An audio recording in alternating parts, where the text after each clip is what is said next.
उत्तर प्रदेश की खबरों में आपका स्वागत है। आप देख रहे हैं के न्यूज़ इंडिया। वक्त हो चुका है खबरों का, उससे पहले रुक करते हैं हेडलाइंस की ओर।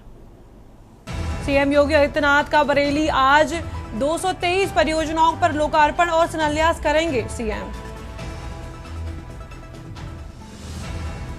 सपा प्रमुख अखिलेश यादव बोले, पीडीए पाठशाला को पुलिस नहीं रोक सकती, सीएम योगी को खुद आकर हालात देखने चाहिए।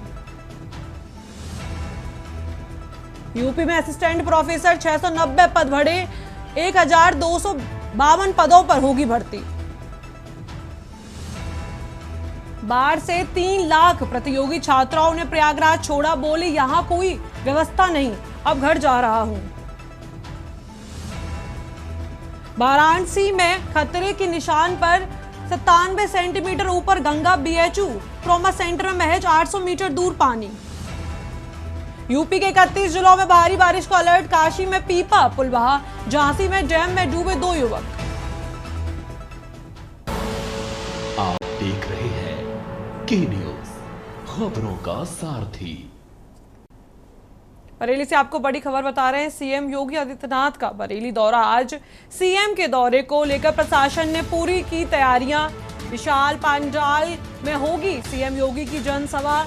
जनसभा के बाद अधिकारियों के साथ करेंगे समीक्षा बैठक। प्रभारी मंत्री जेपीएस राठौड़ ने देर रात स्थल का किया निरीक्षण।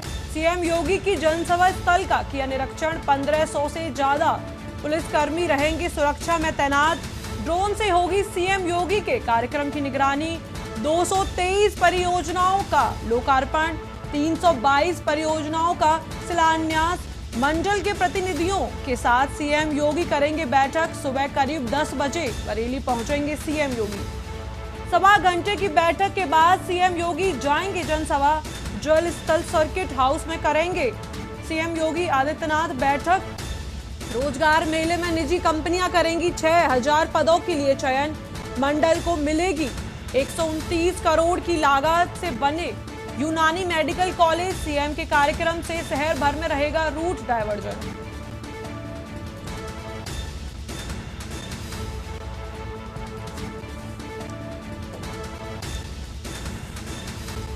बड़ी खबर आपको बता रहे हैं, हम सर्किट हाउस में करेंगे बैठक।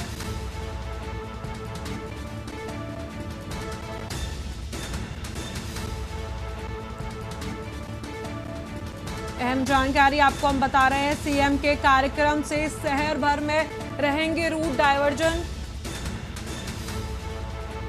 बरेली से बड़ी खबर, सीएम योगी आदित्यनाथ का बरेली दौरा आज।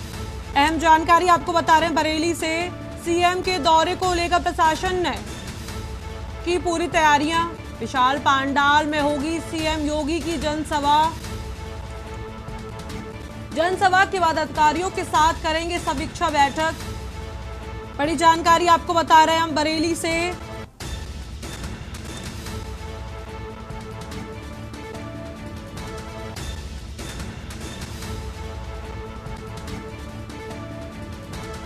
इसी खबर पर अधिक जानकारी के लिए हमारे साथ संवाददाता सानू कुमार जी जुड़े हुए हैं। सानू जी, आज सीएम योगी का बरेली दौरा है, उस पर लेकर क्या अधिक जानकारी है? देखिए, निश्चित तौर पे यूपी के सीएम योगी आदित्यनाथ का आज बरेली दौरा है और करीब सुबह 10 बजे के आसपास जो है सीएम योगी आदित्यनाथ बरेली पहुंच जाएंगे और सीधा सबसे पहले जो है सर्किट हाउस पहुंचेंगे। वहां पर जो है मंडल के जितने भी अधिकारी हैं या विभागीय जो अधिकारी हैं उनके साथ एक समीक्षा बैठक करेंगे। किस तरीके से, चाहे वो लोक निर्माण विभाग हो, पीडब्ल्यूडी विभाग हो या फिर स्वास्थ्य विभाग हो या बिजली विभाग हो, इन तमाम विभागों के साथ वो एक समीक्षा बैठक करेंगे। और सबसे महत्वपूर्ण बैठक जो है लॉ एंड ऑर्डर यानी कि पुलिस प्रशासन से जुड़ी हुई बैठक होगी। वो किस तरीके से अपना काम कर रही है उसको लेकर के एक बैठक की जाएगी और सीधा करीब 11 बजे जो है जनसभा स्थल यानी कि जो बरेली कॉलेज का जो बड़ा मैदान है वहां पर एक विशाल जनसभा का आयोजन किया जा रहा है। वहां पर एक विशाल पंडाल लगाया गया है और फूलों से सजावट की गई है कि किस तरीके से सीएम योगी का वहां पर स्वागत किया जाएगा। इसको लेकर के देर रात प्रभारी मंत्री जेपीएस राठौड़ भी बरेली पहुंचे। उन्होंने जो है जनसभा स्थल का निरीक्षण किया है और निरीक्षण के दौरान आवश्यक दिशा निर्देश भी दिए हैं। साथ में डीएम, कमिश्नर, एसएसपी भी मौजूद रहे।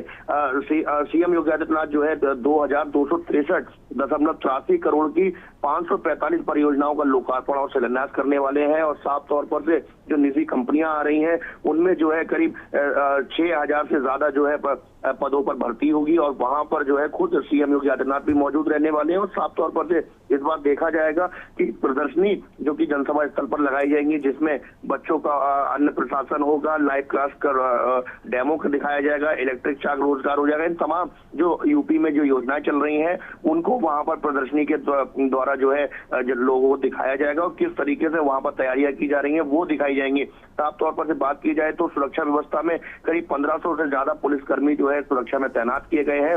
पूरे जनसभा स्थल की ड्रोन कैमरे से निगरानी की जाएगी। किसी भी प्रकार से जो संदिग्ध होगा उसको जो है उससे पूछताछ की जाएगी। इसको लेकर के पुलिस प्रशासन को बड़ा चैलेंज है। फिलहाल बरेली में जो आज सीएम का कार्यक्रम है, इसमें केंद्रीय मंत्री जो है जितिन प्रसाद, कैबिनेट मंत्री धर्मपाल सिंह और वन एवं पर्यावरण मंत्री डॉक्टर अरुण कुमार के साथ जिले के सभी जनप्रतिनिधियों के साथ विधायक और सांसद भी मौजूद रहने वाले हैं। जी बहुत बहुत शुक्रिया सानू जी, हमसे अहम जानकारी साझा करने के लिए।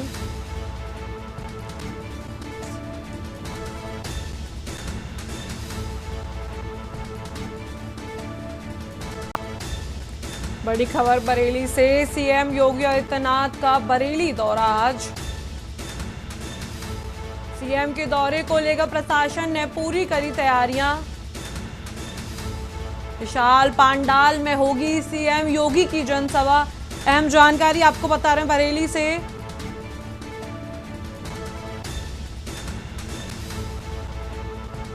जनसभा के बाद अधिकारियों के साथ करेंगे समीक्षा बैठक।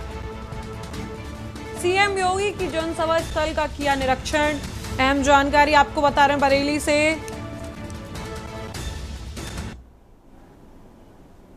सीतापुर से आपको बड़ी खबर बता रहे हैं। भारी बारिश के चलते अस्पताल में भरा पानी। अस्पताल परिसर में भारी पानी भर जाने से मरीज परेशान। घाघरा नदी का जलस्तर बढ़ने से भी लोग परेशान। कई दिनों से लगातार हो रही मूसलाधार बारिश। तंबोर सामुदायिक स्वास्थ्य केंद्र का पूरा मामला।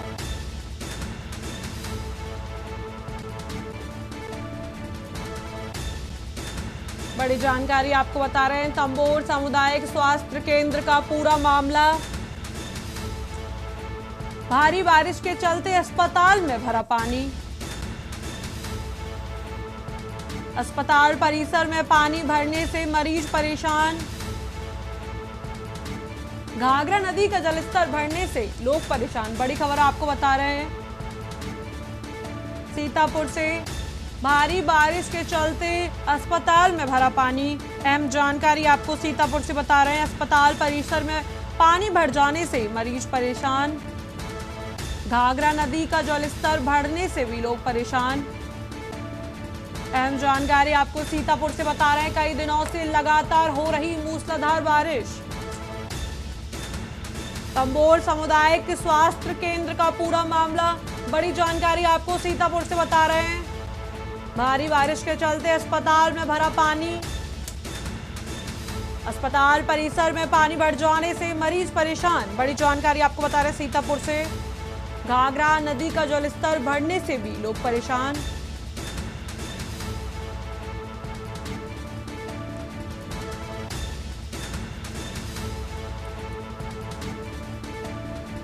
अस्पताल परिसर में पानी भर जाने से मरीज परेशान।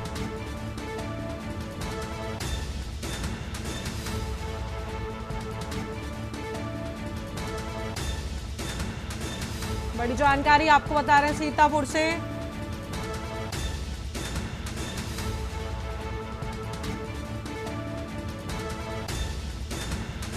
भारी बारिश के चलते अस्पताल में भरा पानी। अहम जानकारी आपको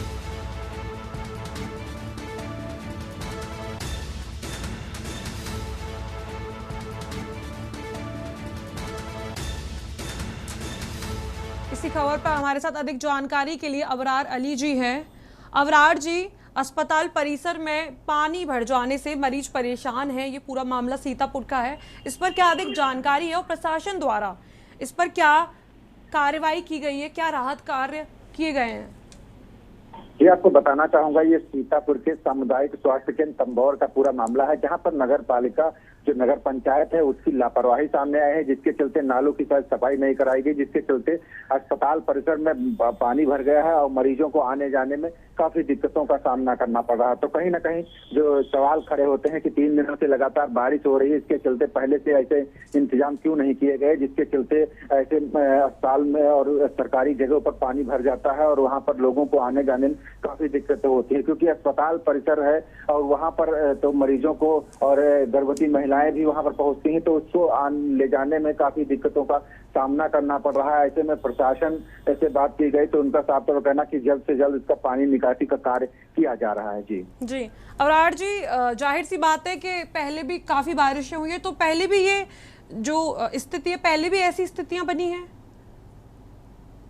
इससे पहले भी ऐसी स्थिति लगातार आती रहती है, लेकिन उससे शायद वो कोई सबक नहीं लेते हैं और लगातार ये हर साल ऐसा ही नजर आता है। इससे पहले भी बारिश हुई थी, तब भी भर जाता है। तो कहीं ना कहीं जो पंचायत है, नगर पंचायत है, उनकी लापरवाही है, जो ऐसे नालों की सफाई नहीं कराते हैं, जिसके चलते सरकारी जगहों पर भी पानी भर रहा है। जी बहुत बहुत शुक्रिया अबरार अली जी, हमसे जुड़ने के लिए और हम जानकारी साझा करने के लिए। सीतापुर से बड़ी खबर, घाघरा नदी का जलस्तर बढ़ने से लोग परेशान। कई दिनों से लगातार हो रही मूसलाधार बारिश की वजह से अस्पताल में भरा पानी, मरीज परेशान। अहम जानकारी आपको बता रहे हैं सीतापुर से।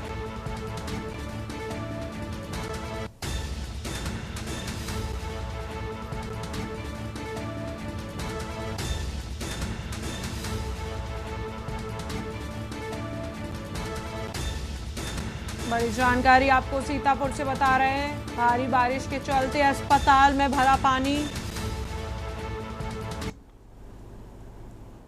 खबर अयोध्या से है, जहां लखनऊ से रामलला की राखी यहां पहुंच गई। इस राखी को लखनऊ और महाराष्ट्र से खासतौर से बुलाए गए कारीगरों ने खासतौर से श्री राम लला के लिए तैयार किया है। मधुबनी शैली पर तैयार की गई इस राखी ने जरी और मोतियों का इस्तेमाल किया गया है। साथ ही राखी बनाने में खासतौर से केले के रेशे भी प्रयोग में लाए गए। जिला मुख्यालय से करीब 40 किलोमीटर दूर श्रृंगी ऋषि आश्रम में राखी का अनुष्ठान होगा, जो 6 अगस्त से शुरू होकर 3 दिन जारी रहेगा। 9 अगस्त को गाजे बाजे के साथ शोभा यात्रा निकाली जाएगी, जो श्रृंगी ऋषि आश्रम काट सेवकपुरम से राम मंदिर पहुंचकर मंदिर ट्रस्ट को राखी सौंपी जाएगी। यह राखियां श्री राम लला सहित तीनों अनुज और व हनुमंत लाल को बांधी जाएगी। मान्यता है कि महाराज दशरथ की पुत्री शांता का विवाह श्रृंगी ऋषि से हुआ था, इसीलिए श्रृंगी ऋषि आश्रम से राम लला के लिए राखी आती है। श्रृंगी ऋषि बाबा महोत्सव सेवा स्थान पिछले 6 साल से इस परंपरा का निर्वहन किया जा रहा है। राखी का पर्व की तैयारी कितनी पूरी हो चुकी है, क्या तैयारी है? जी, इस बार का जो रक्षाबंधन का पर्व है वो हम कोशिश कर रहे हैं कि इसको एक राष्ट्रीय पर्व की रूप मिल सके, और अभी राखी हमारे पास आज पहुंची है।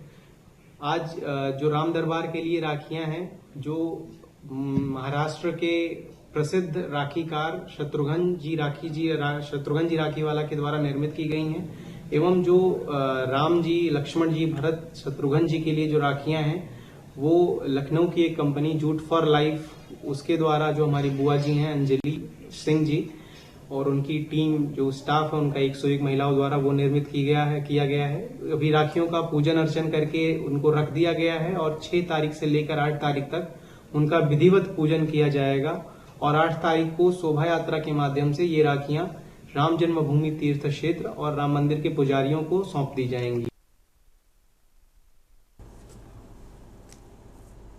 खबर अलीगढ़ से है, जहां मुख्यमंत्री योगी आदित्यनाथ ने यहां दौरे पर आकर जिले में 1200 करोड़ से अधिक की लागत की परियोजनाओं की सौगात सौंपी। 178 योजनाओं को लोकार्पण करते हुए सीएम ने कहा कि कल्याण सिंह ने ताला उद्योग को पहचान दिलाई, जिससे अब ओडीओपी के वैश्विक मंच मिला है। ऑपरेशन सिंदूर पर बोलते हुए उन्होंने कहा कि भारत अब आतंकवाद का जवाब दुश्मन की मांद में घुसकर देता है। विदेशों से आयात पर हमला बोलते हुए सीएम ने दावा किया कि लव जिहाद और धर्मांतरण में विदेशी सम्मानों के इस्तेमाल से होने वाले मुनाफे का इस्तेमाल होता है। सीएम ने राजा महेंद्र प्रताप विश्वविद्यालय डिफेंस कॉरिडोर और पुलिस भर्ती में पारदर्शिता को लेकर भी कई घोषणाएं की।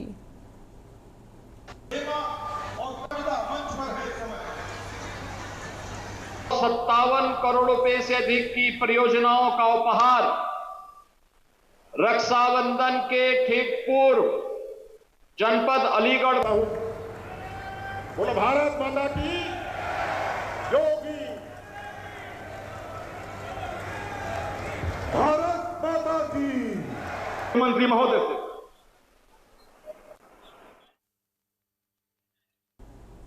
खबर अमरोहा से है, जहां बीते 36 घंटे से जारी मूसलाधार बारिश ने तबाही मचा दी।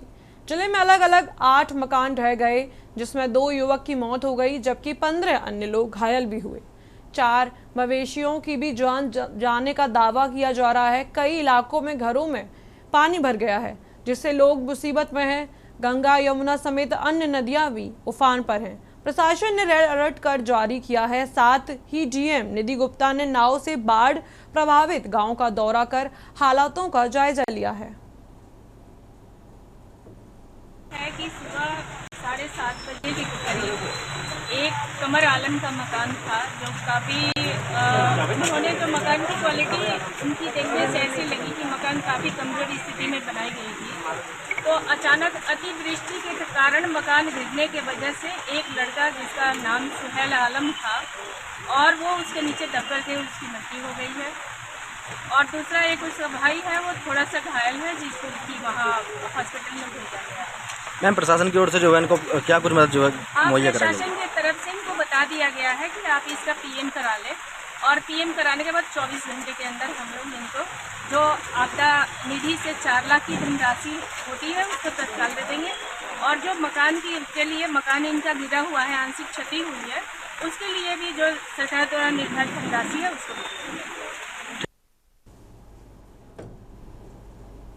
प्रयागराज में हाल ही में भव्य महाकुंभ का आयोजन कर चुकी संगम नगरी प्रयागराज इस समय भीषण बाढ़ की चपेट में है। गंगा और यमुना दोनों नदियों ने रौद्र रूप धारण कर लिया है और जलस्तर खतरे के निशान से कई मीटर ऊपर बह रहा है। पूरा संगम क्षेत्र समंदर में तब्दील हो गया। घाट जलमग्न और जनजीवन पूरी तरह से अस्त व्यस्त हो चुका है। बाढ़ के कारण लोग अपने घरों की ऊपरी मंजिलों या शरण स्थलों पर रहने को मजबूर हैं। कई मोहल्लों और 100 से अधिक गांवों में पानी भर चुका है। दरागंज, सलोरी, नैनी, करछना, अरेल जैसे इलाके सबसे अधिक प्रभावित हैं। शमशान घाटों पर अंतिम संस्कार तक संभव नहीं हो पा रहा, जिससे शव सड़कों तक आ चुके हैं। बिजली के खंभे जलमग्न हो चुके हैं, जिससे करंट का खतरा मंडरा रहा है। जल और विद्युत आपूर्ति भी बाधित हो चुकी है। प्रशासन द्वारा राहत सामग्री पहुंचाई जा रही है, लेकिन कई इलाकों में अभी भी लोग मदद का इंतजार कर रहे हैं। मुख्यमंत्री योगी आदित्यनाथ ने हालात को गंभीर मानते हुए स्पेशल 11 टीमों का गठन किया है और मंत्रियों को बाढ़ग्रस्त इलाकों का दौरा करने के निर्देश दिए हैं। किसानों को नुकसान की भरपाई 24 घंटे में करने के आदेश दिए गए हैं। प्रशासन का कहना है कि तटीय इलाकों में अवैध निर्माण भी इस संकट का बड़ा कारण है। महाकुंभ में खर्च हुए हजारों करोड़ों की विकास योजना इस बारिश में धराशायी दिखी। अब देखना होगा कि सरकार हालात सुधारने के लिए आगे क्या ठोस कदम उठाती है।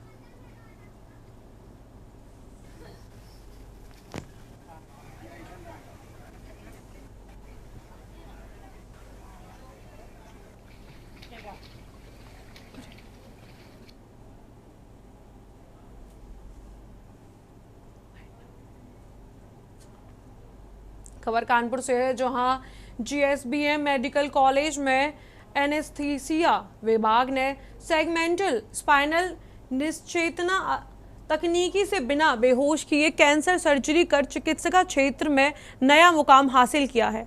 अब तक इस विधि में 14 सफल सर्जरी हो चुकी हैं। डॉक्टरों के मुताबिक इस तकनीक से मरीज को सर्जरी के दौरान होश रहने के बावजूद न काफी दर्द महसूस होता है और ऑपरेशन के बाद जल्दी रिकवरी भी होती है। सेगमेंटल स्पाइन एनेस्थीसिया विधि से सर्जरी के दौरान होने वाले खतरों का काम किया जा सकता है और मरीजों को पैरालिसिस होने का खतरा भी नहीं रहेगा। चिकित्सकों का दावा है कि प्रदेश में पहली बार कैंसर की सर्जरी मरीज की सर्जरी वाले भाग को ही सुन्न करके की जाएगी। जीएसबीएम मेडिकल कॉलेज के सेगमेंटल स्पाइनल निश्चेतना विधि से विभाग अध्यक्ष डॉक्टर अपूर्व अग्रवाल, डॉक्टर नेहा मिश्रा और भावना के साथ 2 जूनियर डॉक्टर ने प्रेस वार्ता कर बताया कि कॉलेज में एनेस्थेसिया विभाग के डॉक्टरों ने सर्जरी को नई दिशा देने की ओर कदम बढ़ाया है। इस विधि से सर्जरी के बाद मरीज अपने ऑपरेशन थिएटर से पोस्ट ऑपरेटिव वार्ड तक पैदल चलकर जा सकता है। सर्जरी में खून का बहाव कम होता है। जिस भाग की सर्जरी होती है सिर्फ उसे ही सुन्न किया जाता है।